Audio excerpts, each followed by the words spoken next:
doing it here too, is to get some commercial backing, not advertising in the sense you say they sponsor or something like that, but actually the interest of the industries, profit companies, and so forth to help finance new programs or programming. This is really one of the key things, is to develop better systems for raising money, because 80% of public broadcasting today is non-federal funds. The federal part is an important part, but it only provides about 20% of the funds. Now this will vary. A more established station like New York City, where they have foundation money and others available, will maybe be down to only about a 10%.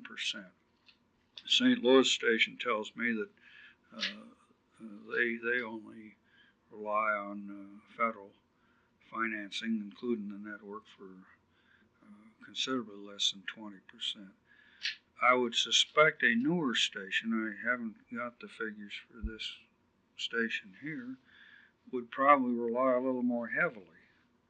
In fact, this is one of the things I think, as a matter of policy, the board might do, is to set aside a certain fund for helping new stations get started, and probably put their financing on maybe a 5-year basis, so that they can, in their initial stages, can do some longer range planning.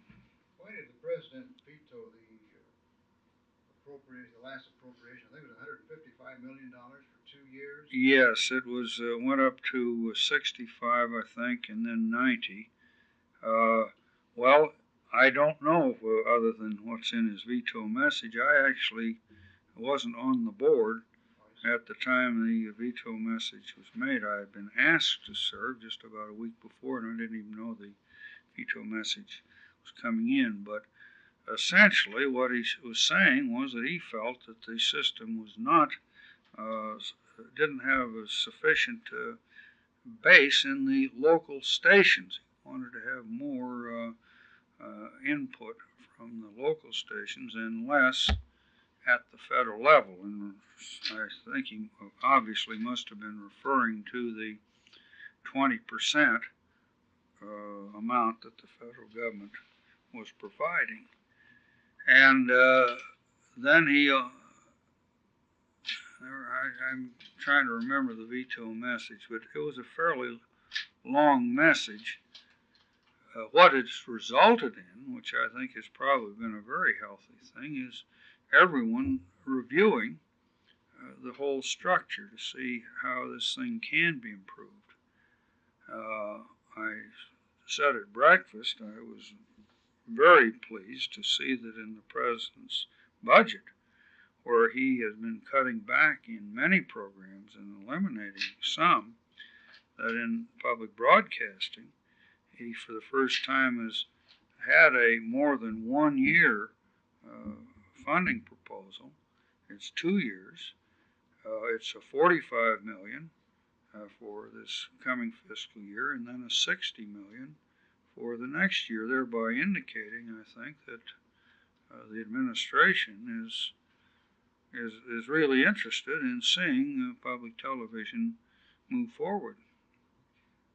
Has the Corporation for Public Broadcasting taken over all the programming functions now for the PBS? No, we're going to, but this isn't quite as dramatic as it sounds. Hopefully the very people that are performing this function in PBS will just move over and perform the function under the corporation, so that the system that's in existence will in effect be continuing. But what we are doing at the same time is we've asked our president, the board has asked the president, Mr. Loomis, to develop a decision-making system in a working paper form, which he then is to talk over in consultation with the local stations, with PBS, with other organizations official organizations that are interested in this area, to develop a decision-making system that they think will be improvement and will work. And if they do, they're to submit this decision-making system back to the board. And we will, if it looks like it'll work, we will approve it. The important decision, though, and the point made, is that the responsibility for establishing a decision-making system is by law in the corporation. And we're trying to emphasize this responsibility. Some people have interpreted, and I say clearly misinterpreted, as meaning a pulling back into Washington of the power. Well, PBS decision-making is in Washington now. As I say, the same people theoretically would just continue on. But in the revision, I hope that we will decentralize a lot of this decision-making that even now is going on, so that the local stations are more involved, not less involved.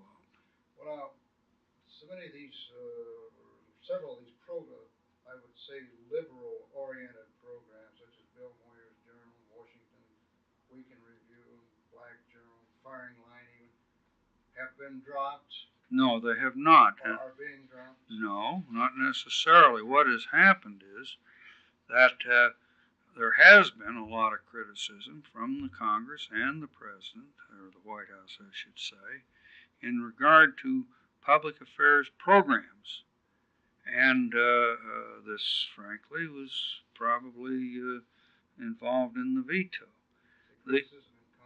Yes, oh yes, there's more. I would say there's really more criticism been made by congressmen and senators who are those concerned in this area, possibly, than has come from the White House itself. The Congress, when it created the corporation back in 1967, was very concerned about this very area of public affairs or reporting issues that might be before the Congress, which of course is the process of changing laws in our society.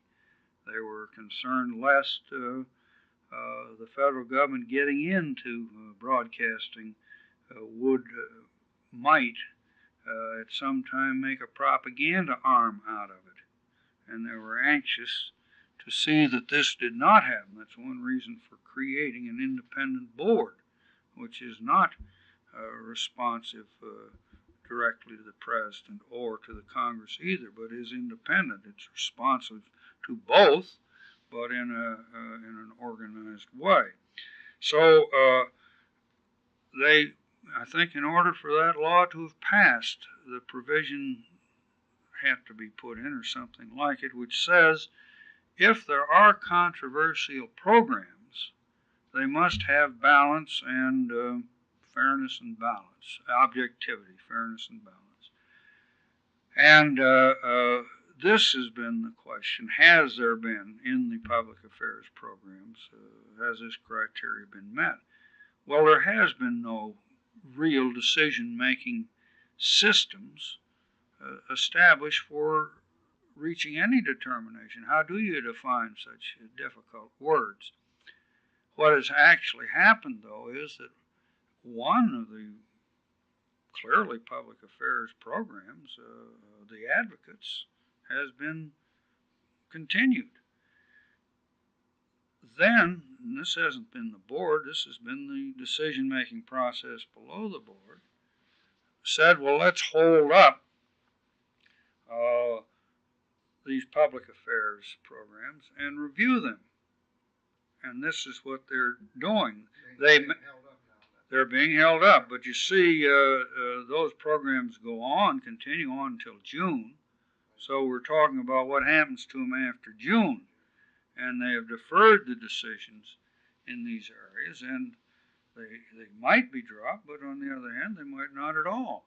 Let me take the one that you mentioned, Black Journal, which is a black program. Here, the board actually did make a decision in this sense. We said we thought it was important that some of our monies be spent for black programs. And so we have sort of allocated a portion of money. But then we said whether it should be Black Journal or maybe there are other black programs that would be better. So we have notified all the stations, local stations, including this one in Muncie, and asked them to review whatever black programs they have as to whether they think some of them are good or pass on their judgment on Black Journal or whatever. Then, in this decision-making process, they will determine, well, what should use the money. It could easily be, in fact, I'm just guessing, it could easily be a continuation of Black Journal. But on the other hand, if there's something that's better, we don't even know, that the black community in particular would like, why, it probably would be that. Now, this will serve as an example, too, of what I'm talking about in setting up decision making. We have suggested that it might be well to have a board of consultants composed of black leaders in the United States to give advice in this decision-making process on what programs they think are best and are most needed and most desired in the black community. I think, after all, what they think has a lot more bearing on it than what certainly I would think or anybody at the federal level would think. So our responsibility is to set up a decision-making process that seems good and fair and rational. We might do something like this in regard to public affairs, because I don't want to see our board get into the decision of saying what is objective and fair and so forth, but I'm sure there are knowledgeable people in our society, editors emeritus or whoever, who would have good judgment. Maybe a consultant board in this area is the way to go. This is what we're exploring with the help, hopefully, of local stations and other people interested. How can we set up a rational decision-making process so that we can get at the important thing, which is to get better programs on the air so that the people of our society have some choice, aren't just stuck with what appears on the commercial. Well, you say better programs, Yeah. are you thinking of in terms of what public broadcasting is now offering, or in comparison with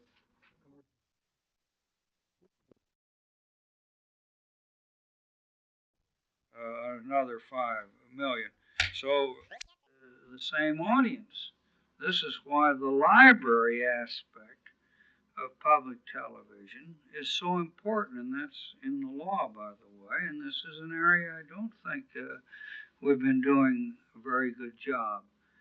Some say, oh, you mean to substitute the library for the interchange system, the live system? I said, no, not at all. I'm simply saying that what you put on the interchange system, if it's good, and Lord knows it oughtn't to go on there if it isn't, immediately is available to add and enrich the library. And this is the way you keep developing. Building up. That's right, exactly. And to some degree this has been done, but really not with the degree in which it might. So this perhaps expresses one of the ways in which I see public television moving forward. You periodically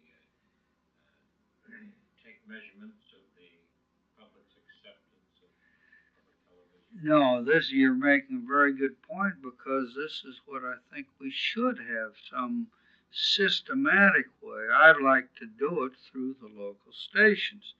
For instance, I was asked at breakfast, well, if Bill Buckley's firing line is this popular, would you drop it? I said, well, one of the things we're asking is how do you really measure this kind of thing?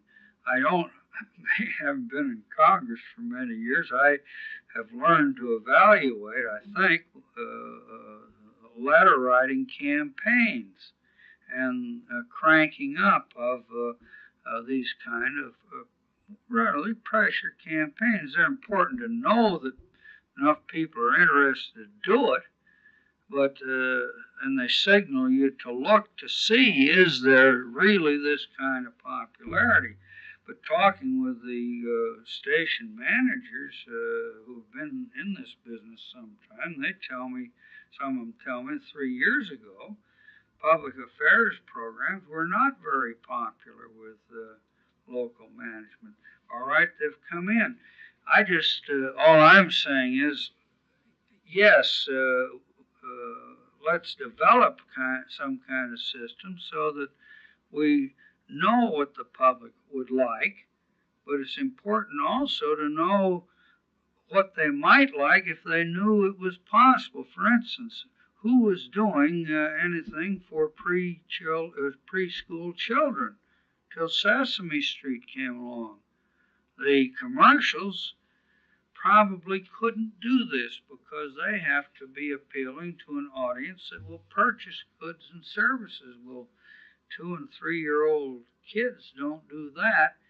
True, if the parents watch, why then you're hitting it, but this apparently wasn't enough. Okay, should something be done in this area? Who's going to speak up in behalf of children 5 years and below if we don't? The adults think in these terms. So I'm asking the question as I go around, what about our people in the nursing homes, our older citizens? They don't purchase too much today either, and there are a restricted audience. Can commercials do it? Probably not. Well, then isn't it important that programs for them be thought of and developed in the field of ongoing education? This is one thing we're looking into right now. People who have only finished high school. Does that, and they're out earning a fair living, doing all right, but is it important maybe that they be encouraged to think in terms of continuing education? Should there be programs directed towards them, or are they just going to be glued to the television set when there are football games on and things like that? Well, these are the kind of things I think we need to be thinking about. So this comes all in relationship to public affairs or educational in a broad sense, or children or special groups, or have we neglected the arts, the dance, the symphony, the drama? These are the balances that I think we must think about, and this is all we're really saying at the top level is that we think there's a lot needs doing here, and we've got to get a rational system of trying to decide. And I can't emphasize, the more this decision is actually at the local level rather than in Washington, D.C., I've been there enough to know that all the wisdom doesn't exist there. In fact, quite the contrary, by the very nature of it.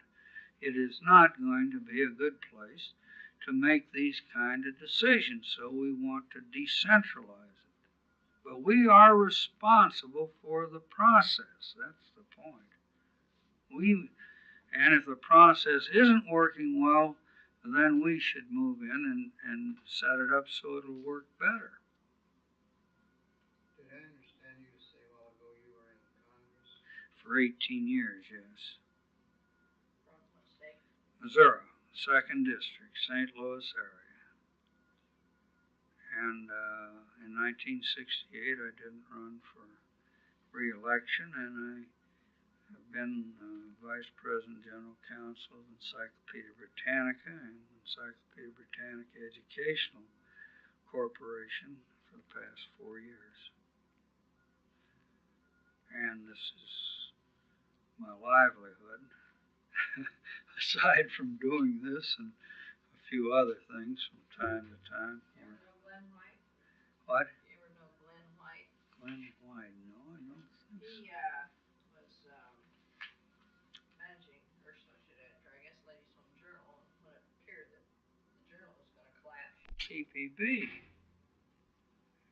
And I've read the statute of the PBS, or rather not statute, the charter, which is a non-profit corporation in the District of Columbia. And its authorities all relate to running the physical aspects of an interconnection system. There's no authority granted to get into programming, but they did get into programming, and I think to some degree as I try to reconstruct history, because the corporation just wasn't paying much attention, and I would say that PBS, which was really the stations, was doing a good job. They were moving the thing forward, but it ended up in a situation that we presently have of great confusion of who's responsible for this. There is no clarity, and so among other things, I think we need clarity, plus the fact I think we can improve it. I'm sure we can improve it considerably in this review, but the improvement will only be done and is only possible with the help of the stations and with PBS for that matter. Suppose the decision of the board should be that you were going to drop programs like William Buckley or Black Journal and so on. Can a local station still continue to carry? Yeah, it probably they could, because they could in a theoretical sense. Practically, probably not, because they might not be available. But I get your point, which is a good one, and one that we must come up with. Would the network be available to programs that were financed other than through the corporation? My answer is yes, it could easily be.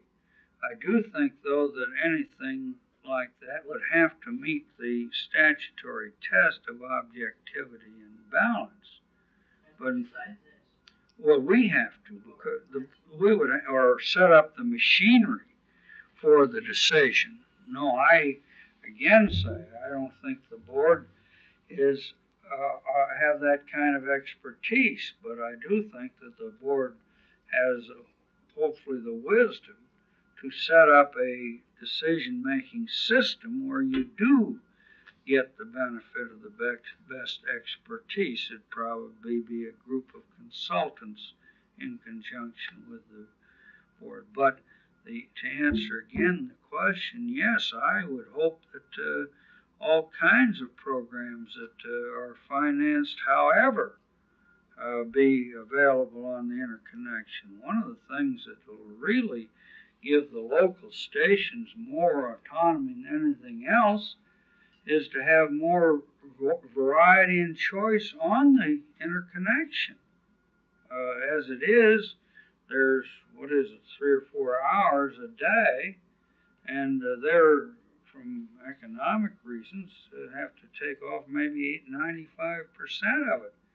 If there were 6 hours a day available, they maybe would have a better selection, would end up taking only 60% of it, but actually end up in using more hours of the interconnection programs.